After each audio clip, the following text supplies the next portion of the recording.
Hello friends, आप सभी का मेरे चैनल पे स्वागत है। आज मैं आप लोगों को पास्ट परफेक्ट कॉन्टिन्यूअस टेंस के इंटेरोगेटिव सेंटेंस को कैसे बनाते हैं उसके बारे में समझाऊंगा।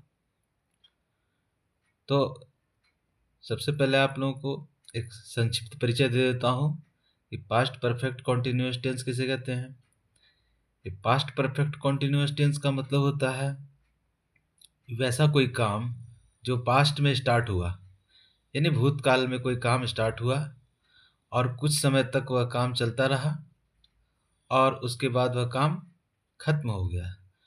तो पास्ट में स्टार्ट हुआ इसलिए इसका नाम पास्ट है, और वह कुछ समय तक वह काम चलता रहा इसलिए कंटिन्यूअस हो गया, और पास्ट में ही वह काम फिनिश्ड हो गया यानी पूरा हो गया इसीलिए वह परफेक्ट हो गया।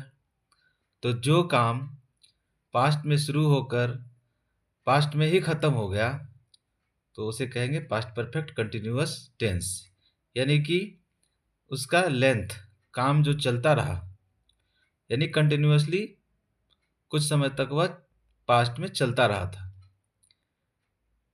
तो आइए इसको बनाने का तरीका समझते हैं।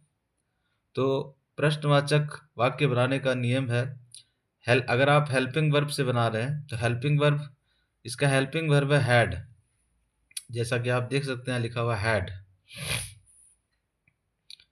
तो प्रश्नवाचक वाक्य दो तरह से बनते हैं, एक हेल्पिंग वर्ब के द्वारा और एक WH वर्ड्स के द्वारा।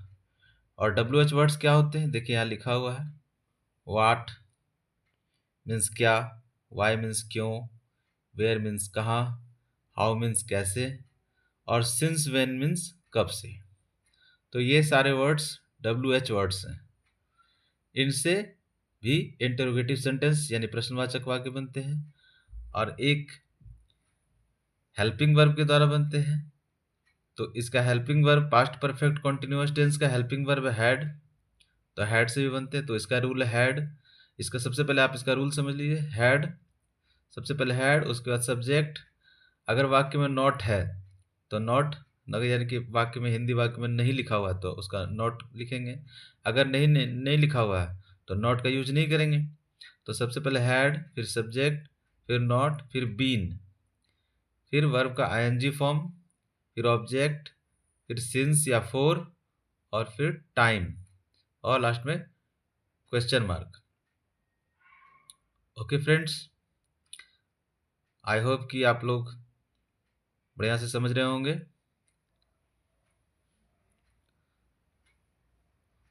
और शॉर्ट फॉर्म में आप लोग हैड नॉट, अगर वाक्य में नॉट है तो आप लोग एक साथ भी लिख सकते हैं, hadn't plus subject, hadn't plus subject plus been, और वर्ब का आईएनजी फॉर्म प्लस ऑब्जेक्ट, उसके बाद सिंस या फोर, और फिर टाइम, फिर क्वेश्चन मार्क। और WH वर्ड्स से जो प्रश्नवाचक वाक्य बनते हैं उनका स्ट्रक्चर ये है, उसका स्ट्रक्चर ये है। देखिए, सबसे पहले WH वर्ड्स, यानी कि अगर वाट है, अगर वेन है, वेयर है, इसमें से कोई भी अगर रहे तो सबसे पहले उसको लिखेंगे, उसके बाद हैड लिखेंगे, उसके बाद सब्जेक्ट, उसके बाद नॉट, अगर वाक्य में नॉट है तो नॉट लिखेंगे, नहीं है तो नहीं लिखेंगे, उसके बाद बीन, फिर वर्ब का आईएनजी फॉर्म, फिर ऑब्जेक्ट, फिर सिंस और फोर प्लस टाइम।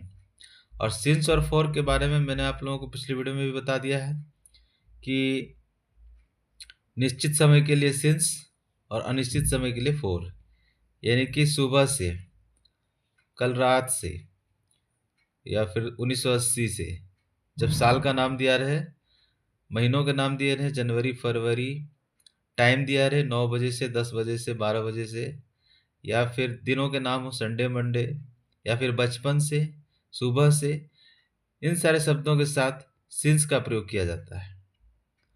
और अगर बोलेंगे कि 10 दिनों से, 5 दिनों से, 2 घंटों से, तो वहाँ पर फोर का यूज किया जाता है क्योंकि यह अनिश्चित समय होता है। और उसके बाद क्वेश्चन मार्क। तो आप लोग समझ गए होंगे। आइए अब हम लोग बनाते हैं। तो देखिए यहाँ पर सेंटेंस दिया हुआ है, क्या आप सुबह से पढ़ रहे थे?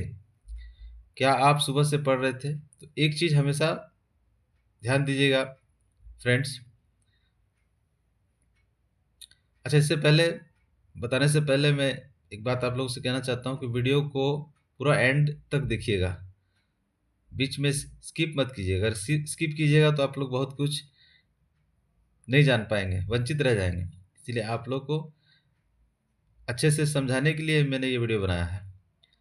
तो आप ध्यान से वीडियो को देखिए, समझिए, और अगर आप इसको ध्यान से देखते हैं, पढ़ते हैं, तो आप महसूस करेंगे कि आप कुछ ही दिनों में आप इंग्लिश बोलना सीख जाएंगे, और वह भी अच्छी अंग्रेजी, क्योंकि आप ग्रामेटिकली पढ़ रहे हैं ना। तो आइए देखते हैं, जब किसी वाक्य में सबसे पहले क्या आ जाए, वाक्य के शुरुआत में ही क्या आ जाए, तो समझ जाइए कि वह हेल्पिंग वर्ब के द्वारा बना हुआ है। और अगर वाक्य के बीच में कब, क्यों, कहाँ, कैसे इत्यादि में से कोई भी शब्द आ जाए, तो समझिए वह WH वर्ड्स से बने हुए प्रश्नवाचक वाक्य हैं। तो आइए इसको बनाते हैं। क्या आप सुबह से पढ़ रहे थे? तो सबसे पहले हेड, देखिए नियम भी लिखा हुआ है, सबसे पहले हेड। तो सबसे पहले हम लोग लिखेंगे हेड, हेड।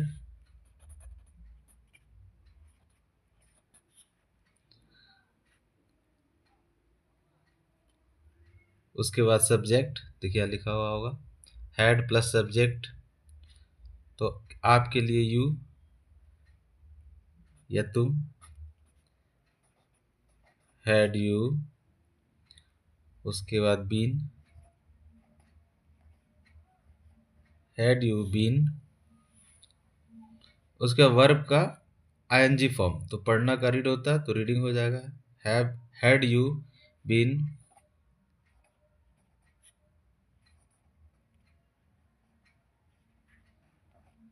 रीडिंग। और यहाँ पर ऑब्जेक्ट नहीं है,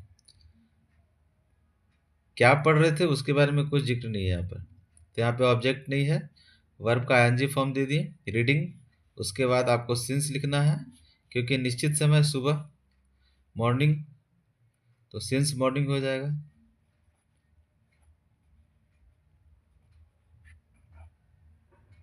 लास्ट में क्वेश्चन मार्क। तो had you been reading since morning? क्या तुम या क्या आप सुबह से पढ़ रहे थे? ओके फ्रेंड्स, क्या आपका भाई सुबह से खेल रहा था? तो सबसे पहले हैड, उसके बाद सब्जेक्ट, सब्जेक्ट है आपका भाई, your brother.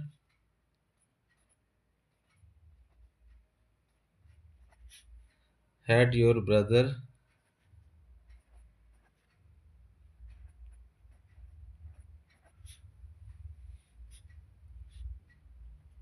Been, had your brother been. उसके बाद वर्ब का आईएनजी फॉर्म, तो खेलना का होता है प्ले, तो यहाँ लिखेंगे प्लेइंग।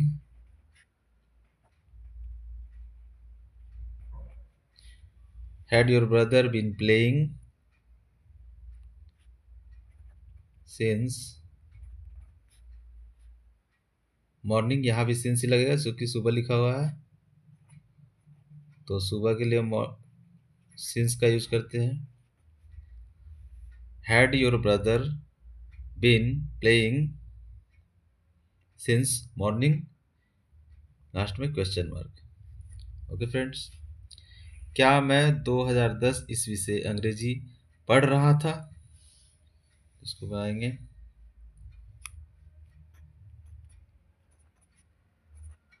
हैड, उसके बाद सब्जेक्ट आई, उसके बाद बीन, हैड आई बीन, फिर वर्ब का आईएनजी फॉर्म, पढ़ना का होता है रीड, तो हो जाएगा reading.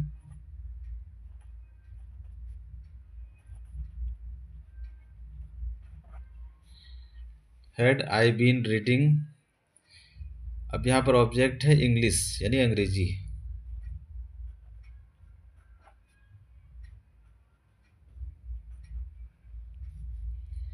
Had I been reading English, अब यहाँ देखिए साल का नाम दिया हुआ है 2010, तो इसके लिए सिंस का यूज करेंगे क्योंकि यह एक निश्चित समय बता रहा है कि काम की शुरुआत कब हुई थी। सिंस 2010 और लास्ट में question mark. Had I been reading English since 2010, क्या मैं 2010 ईस्वी से अंग्रेजी पढ़ रहा था।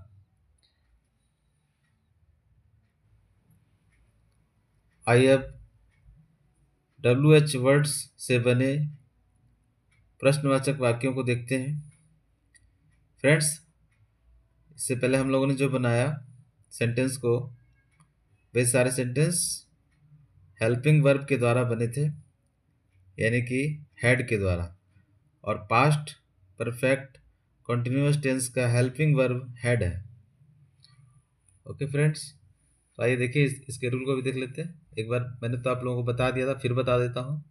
सबसे पहले WH वर्ड्स, फिर हैड, इसमें भी हैड का यूज होगा लेकिन सबसे पहले WH वर्ड्स का यूज होगा, उसके बाद हैड, उसके बाद सब्जेक्ट, उसके बाद बीन, उसके बाद वर्ब का ING फॉर्म, उसके बाद ऑब्जेक्ट, उसके बाद सिंस और फॉर, और फिर टाइम। तो आइए बनाते हैं। आपका भाई सुबह से कहाँ खेल रहा था। अब देखिए जैसा मैंने आप लोगों को बताया कि इसमें वाक्य की शुरुआत में क्या नहीं आया, आपका भाई सुबह से कहाँ खेल रहा था। इस वाक्य में इस बात पर जोर दिया जा रहा है कि वह कहाँ खेल रहा था, यानी कि WH वर्ड्स यानी कि क्वेश्चन वर्ड जो होते हैं वो इंडिकेट करते हैं उस चीज के लिए कि सब्जेक्ट क्या कर रहा था। तो आपका भाई सुबह से कहाँ खेल रहा था, इसके लिए क्या करेंगे, सबसे पहले देखेंगे कि कहाँ का इंग्लिश क्या होता है। तो कहाँ मीन्स होता है वेयर, तो सबसे पहले हम लोग वेयर लिखेंगे।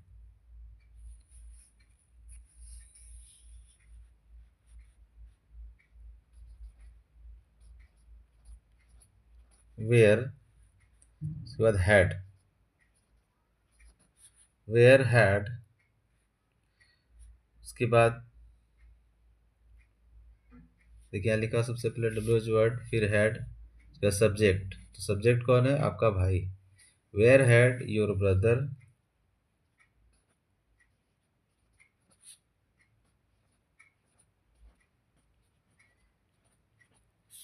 वेयर हैड योर ब्रदर, उसके बाद been, where had your brother been, उसके बाद वर्ब का ING फॉर्म, तो खेलना का होता है प्ले, तो प्लेइंग हो जाएगा। Where had your brother been playing,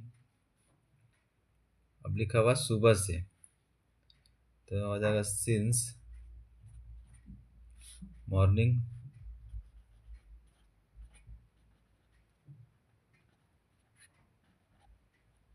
last में क्वेश्चन मार्क।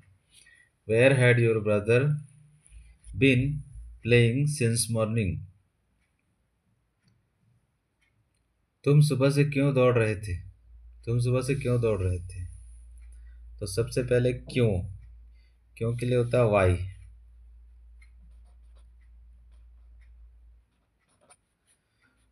वाई हैड, उसके बाद subject you, why had you, उसके बाद been, why had you been.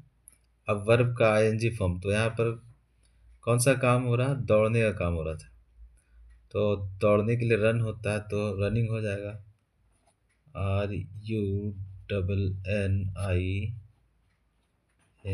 Running. Why had you been running, अब यहाँ लिखा हो सुबह से, तो हो जाएगा since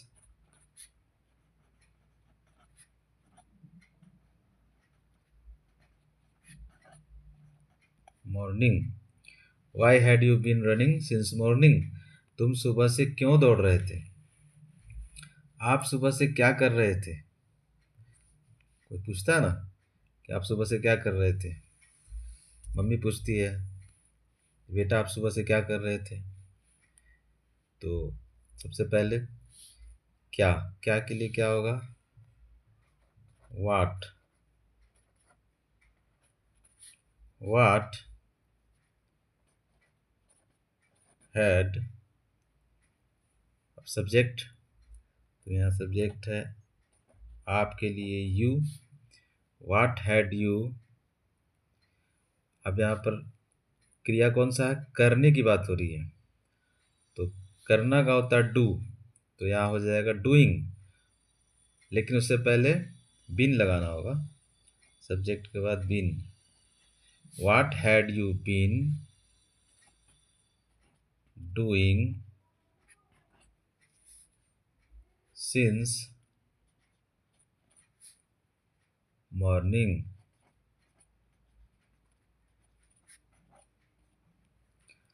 watt had you been doing since morning. तुम सुबह से क्या कर रहे थे, या फिर आप सुबह से क्या कर रहे थे। What had you been doing since morning. आप कब से यह काम कर रहे थे। तो सबसे पहले कब, कब से, तो कब से के लिए मैंने बताया था सिंस व्हेन। सिर्फ व्हेन नहीं लिखना है, सिंस व्हेन। सिंस व्हेन, उसके बाद हैड।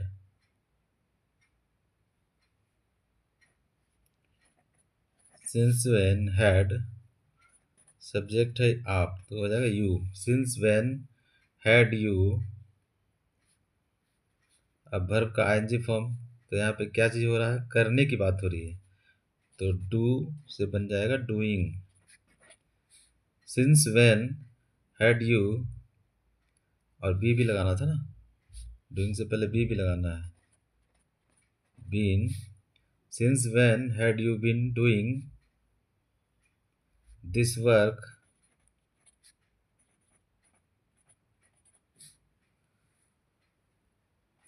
Question mark. चूंकि आपने सिंस व्हेन, सिंस तो पहले ही लगा दिया, सिंस पहले लग गया, इसीलिए बाद में सिंस नहीं लगेगा या फोर नहीं लगेगा।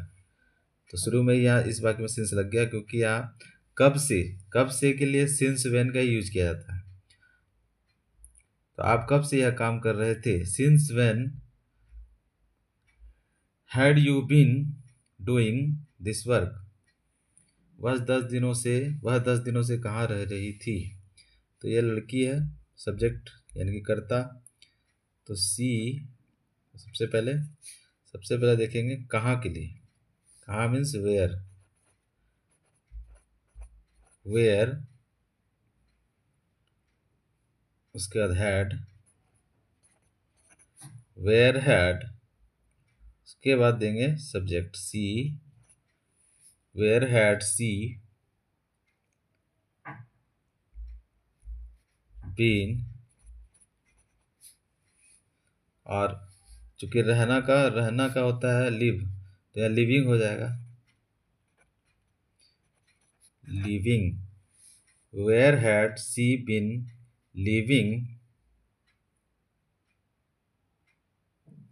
अब यहाँ टाइमिंग दिया 10 दिनों से, तो फोर का यूज करेंगे, क्योंकि मैंने बताया था 5 दिनों से, 10 दिनों से, 5 सालों से, ये निश्चित समय नहीं होता, अनिश्चित समय होता है, इसके लिए फोर का यूज किया जाता है।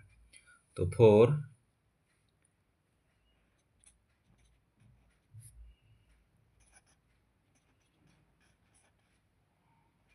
10 days।